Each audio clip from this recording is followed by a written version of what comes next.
জীবনে চলার পথটা কিন্তু অনেক বেশি কঠিন। যে সময় এবং অবস্থার উপর নিজেকে মানিয়ে নিতে পারে সেই কিন্তু জীবনে সুখী হতে পারে। আসসালামু আলাইকুম সবাইকে, আশা করি সবাই খুব ভালো আছেন।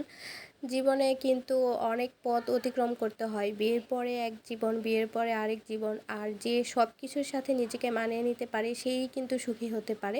আর যারা মানাতে কষ্ট হয় বা মানতে কষ্ট হয় তাদেরই কিন্তু জীবনটা অনেক কঠিন হয়ে যায়। আর তারাই কিন্তু অ্যাট লাস্ট তারা ডিপ্রেশনে ভোগে, হতাশায় ভোগে।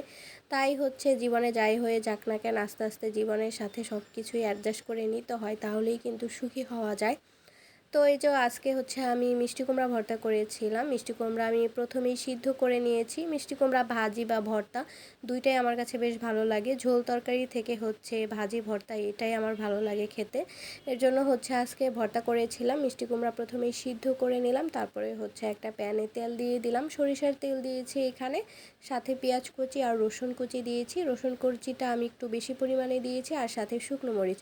তো এই তো আমি এখানে মিষ্টি কুমড়াটা দিয়ে অনেকক্ষণ ভাজি করে নিলাম। লাস্টে হচ্ছে আমি একটু লবণ আর জিরা আর ধনিয়ার গুঁড়া দিয়েছিলাম। এতে করে কিন্তু জিরা আর ধনিয়ার গুঁড়া দিলে কিন্তু একটু ভালো লাগবে খেতে, আর এর জন্যই আমি দিয়েছিলাম। আর মিষ্টি কুমড়াটা একটু মিষ্টি ছিল বিধায় কিন্তু খেতে আরও বেশি ভালো লেগেছিল। সবাই ভালো থাকবেন, আল্লাহ হাফেজ।